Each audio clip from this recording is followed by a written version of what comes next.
Eh ben bonjour monsieur Georges, dit Jojo. Ah, pour les dames, oui, Voilà. ou pour les intimes. Et votre Quand métier j'étais c'était gamin. quoi si c'est pas indiscret? Si vous voulez pas dire une question qui vous embête, vous répondez pas, vous dites on passe à une autre. Ouais. Donc c'était quoi votre métier si ça vous gêne pas? Votre C'était- métier? Votre métier, je n'en avais pas. Ah d'accord, vous étiez rentier, qu'est-ce que vous faisiez? Non. J'ai commencé comme garçon de course. Après, je suis rentré chez Citroën. Ah bah c'était une bonne marque Citroën. Oui, Le chevron, le chevron. J'étais gratte-papier, là. Vous avez connu Après- André Citroën, non? Comment? André Citroën, vous l'avez pas connu? Oh non, quand même. Bah vous avez 93 ans quand même, hein, vous m'avez Ah dit. oui, mais enfin, je viens pas du même milieu, hein, je viens d'un milieu beaucoup plus modeste. Voilà, populaire quoi. Des Voilà. travailleurs, des petits artisans, des petites choses. Mais non, Mon père est arrivé en France après la guerre de 14-18 Oh là vers là. les années 20 par là. Ah ouais. Et en 1930, dans les années 30, il voulait une femme, alors il est retourné dans son pays d'origine, la Hongrie. Il a trouvé une jeune femme et ils se sont épousés. Et moi, il est revenu en France. Et moi, je suis né en 1932. Lui, son métier, c'était garçon de café. Ah bah ouais. Mon fils il travaille dans la restauration. Il était dans la restauration, mais modestement, mais enfin tout allait bien. Et alors, je suis né en 1932. Ah oui. En 1942, grâce au maréchal. Vous aviez 10 ans vous, pendant la Ouais, guerre là. Grâce au maréchal Pétain, on m'a donné une étoile. Oh là Une là. étoile que Parce j'ai que vous étiez mise- votre père était, votre famille était de confession juive alors. Voilà. Ouais, voilà. ouais, c'est ça. Oh, ça s'est trouvé comme ça parce qu'ils n'étaient pas spécialement religieux. Voilà, c'est ça, mais bon. C'est les hasards de l'existence. Voilà. Et donc. Parce que vous avez, après c'est pas la peine de montrer la photo, vous êtes avec votre maman, avec l'étoile jaune sur Ouais. votre, à l'époque sur votre veste. Ouais, Et alors qu'est-ce qui vous est arrivé donc si vous êtes là, vous êtes un survivant quelque part. voilà, je vais vous raconter comment j'ai eu. En 1942, je portais l'étoile, je allais à l'école, et à l'école, on passe une visite médicale. Hein. Alors, après la visite médicale, on convoque mes parents, on dit le petit, il est beaucoup trop maigre, il faut l'envoyer à la campagne. Alors, on m'a envoyé à la campagne en juillet 1942. Et j'ai laissé mon père, ma mère et mon petit frère à Paris. Ils habitaient dans quel arrondissement? Ça habitait dans le 11e Le arrondissement. 11e, ah oui, ben, il y a eu beaucoup, j'ai vu les écoles. Vous savez, on voit des plaques devant ouais, les écoles ouais, et puis on voit tant d'enfants, tant de familles. Voilà, 11e, dans 10e, voilà. moi, l'école était rue de la Fontaine-au-Roi. Ah ouais. Et Il y a une plaque. Et il n'y a pas très longtemps, j'ai eu un petit garçon. J'étais grand-père, j'ai eu un petit garçon, une petite fille, qui sont allés dans cette école-là où j'étais passé. Alors on dit à mes parents, il faut l'envoyer à la campagne. Ils m'envoient à la campagne. Je ne sais pas comment ils sont débrouillés. Et le 16 juillet, il y a la police du maréchal Pétain qui est venue et qui a ramassé tout le monde à la maison, c'est-à-dire ma mère qui avait la trentaine, enfin 30 et quelques années, et mon petit frère, j'avais un petit frère qui avait un an et demi. Mon père s'en est tiré parce qu'il n'était pas à la maison. Hein. Comme il ne pouvait pas exercer son métier avec l'étoile, il avait trouvé un boulot comme dans un hôtel comme gardien de nuit. Les flics ne sont pas passés à cet endroit-là, donc il s'en est tiré. Il a pu se sauver. Il m'a retrouvé après la guerre seulement. Voilà. Attendez. Voilà. Donc, votre papa, lui, il était ailleurs et quand il est rentré le soir, il y a des voisins qui ont dû lui dire ils sont passés. Je ne sais pas comment ça s'est passé, mais enfin, il a su qu'il fallait se tirer. Il m'a retrouvé simplement après la guerre. Oh là là, ouais. Ah oui. Donc, je suis resté à la campagne où j'étais bien. Mais vous n'aviez plus de maman. Votre maman, elle est partie à Drancy ou des par là, non? Vous savez, Oui, vous savez. elle est partie à Drancy. Et Drancy, les flics français, enfin le maréchal Pétain, les a donnés aux Allemands. On les a mis dans un wagon. À Bestiaux. Hein? À wagon à Bestiaux. Les wagons à Bestiaux, ils sont arrivés, c'était la chambre à gaz. Et puis ensuite, le four crématoire. Oh là là là là. Eh Et oui. donc, Oui. rappelez-moi, vous aviez votre maman avec votre sœur? Combien de maman avec mon petit frère qui avait un an. Un petit frère, ouais. Ah, Un an. Oh là là. Eh oui. Et donc, et votre papa, quand il est revenu de guerre, il était locataire, lui, c'était même pas son... Oh, bah il oui, avait rien. On nous a pas rendu notre appartement. Ah voilà, c'est ça. Oui. Oh. Eh ben, dis donc. Et puis en plus, en 42, c'est là qu'il y avait le Veldiv aussi, je crois. Ben, C'est la rafle du Veldiv. c'est la rafle du Veldiv. En 42, c'est la date. Oui, c'est quand ma mère s'est retrouvée là-dedans. Je ne sais pas dans quelles conditions horribles, mais c'est comme ça. Voilà. Eh ben monsieur, c'est ça, c'est...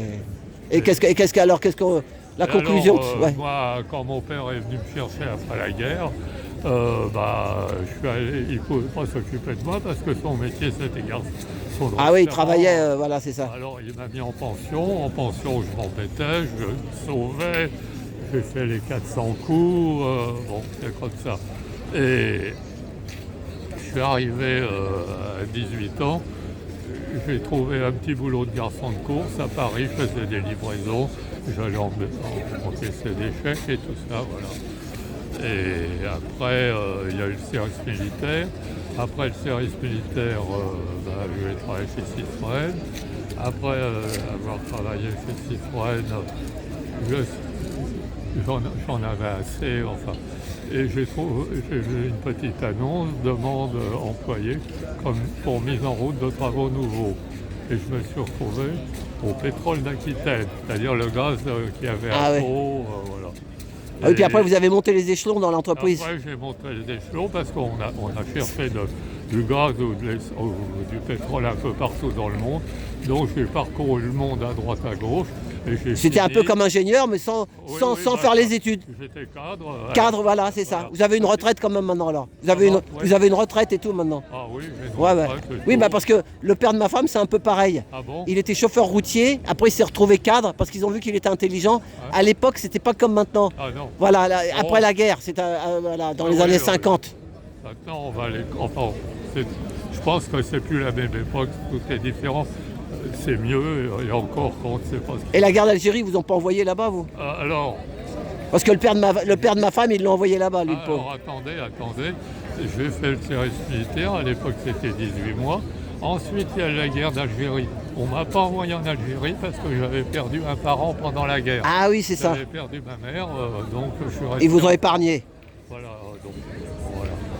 Donc maintenant, j'ai 93 ans, j'ai femme, j'ai petits-enfants. Eh ben, la vie est belle. Eh ben, vous leur direz, la chaîne c'est Trotti, comme la trottinette. Vous regardez YouTube, vous? Non. Non, sinon, si vous voulez vous voir, ça sera Trotti Taxi. Oui, voilà. Voilà. Voilà. Mais monsieur, ce qu'il y a de bien, c'est que même à 93 ans, vous êtes curieux de tout pour savoir. Vous avez vu du monde ici. Vous m'avez demandé. Après, quand on aura coupé, je vais vous donner le truc. Vous avez dit qu'est-ce qui se passe ici, vous avez voulu savoir. Bah oui. Parce que vous voyez, parce que vous savez qu'il peut se passer des choses graves dans n'importe quel pays. Et ma mère, qui était dans les Ardennes, elle. Ouais. Ils sont arrivés à la gare de l'Est, ils ont fait baisser le pantalon à mon grand-père. Ouais. Parce qu'ils voulaient savoir s'il était de confession juive ou machin. Ouais. Ils ont vu qu'il n'y était pas. Ouais. Mais elle a dit, ma mère, elle m'a dit, un jour ça peut revenir, qu'elle m'a dit. Tout peut revenir, le meilleur comme le pire. C'est ça. C'est souvent le pire qui revient. C'est ça. Il faut faire confiance dans les anciens, parce que la parole des anciens, c'est la meilleure pour moi. Bah oui, enfin... moi j'ai fait le taxi 45 ans, monsieur, dans Paris. Comment? J'ai fait 45 ans de taxi dans Paris. Ah bon? Voilà. Vous connaissez alors. C'est pour ça, oui, c'est pour ça que j'ai le bagou avec les gens et que j'aime bien, je prenais des messieurs comme vous dans mon taxi, j'aimais bien parler avec eux parce que qu'au moins, c'est pas la télévision. Parce que la télévision, des fois, ils racontent des conneries. La télé. On raconte de tout, il y a le pire et le meilleur. Hein. C'est ça, c'est ça. Donc, moi, j'habite quai de la Mégisserie maintenant. J'ai eu beaucoup de chance, j'ai commencé à habiter dans une chambre de bonne, un ami qui vous a prêté, voilà. Chambre de bonne. Après la chambre de bonne, quand je me suis marié, j'ai trouvé un petit appartement sous les toits à Malakoff. Après de Malakoff, je suis passé à Paris du côté de la Nation, passage des immeubles d'industriels où j'ai trouvé un truc un peu meilleur. Ensuite à la gare de Lyon, rue Michel Chasles, juste en face de la gare de Lyon presque, c'était encore mieux. Et après, j'ai trouvé quai de la Mégisserie. Voilà. J'ai eu de la chance, énormément de chance. Quai de la Mégisserie, je connaissais une dame qui s'appelle Madame Florence, elle a été expulsée, elle avait une bonne place et tout. Ah bon? Mais elle a milité, elle a tellement ouvert son bec, elle travaillait mais elle a vu que ça se passait pas bien dans tout ce qui est, je sais pas ce qu'elle faisait comme boulot, mais en tout cas, elle a milité avec les gilets jaunes. Ouais. Et ben... Il n'y a pas longtemps de ça alors, les gilets jaunes. Ah bah oui, ça a duré 7 ans là, on y est encore un peu, mais... Ah ouais. Moi, ma chaîne, je suis gilet jaune. Ouais. Parce que les gilets jaunes, on défend les petits, on défend les petits. Voilà, moi j'étais taxi, moi j'ai vu ce qui s'est passé avec Uber. Vous connaissez Uber là? Bah oui. Voilà, donc... Ça vous a pris votre boulot? Ah bah oui, maintenant même les Uber ils crèvent. Ah ouais. Si vous prenez un boulot, c'est normal, s'il manque des taxis, il faut rajouter des taxis. Mais si tout le monde peut le faire, ben après les gens se bouffent entre eux. Ah ouais. Vous savez, il faut un peu, comme on dit, il faut... Oui, il faut... Enfin, il y en a qui sont souvent tout à fait en bas, puis il y en a qui sont toujours en haut. Hein. Ah bah c'est ça, il y en a qui se gavent, et puis il y en a qui crèvent. Voilà. Ah oui, c'est la vie. Hein. Et votre femme, vous êtes avec encore ou elle est partie? Votre femme, vous êtes avec toujours? Ah oui, oui, oui, celle-là, je l'ai. Non, eh ben c'est bon alors. Elle est à la maison, là, actuellement. Elle s'occupe des petits-enfants, tout ça, bon, c'est ça. Eh ben c'est bien. Alors, quand je travaillais dans le pétrole, que je voyageais dans le monde entier, je revenais souvent le samedi matin et j'avais passé la nuit dans l'avion. Et ma femme disait, bon, on va sortir. Je disais, non, je suis trop fatigué. C'est ça.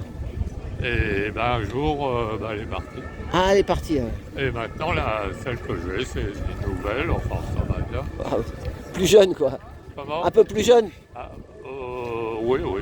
Un peu plus jeune que vous quoi. Oui, voilà, 9 ans de moins. Ah bah moi, ma femme, elle a 10 ans de moins que moi. Oui, bah 9 ans, 10 ans, c'est pareil. Ouais, c'est pareil. Ah, oui, oui. Bon, eh ben monsieur, merci pour tout ça.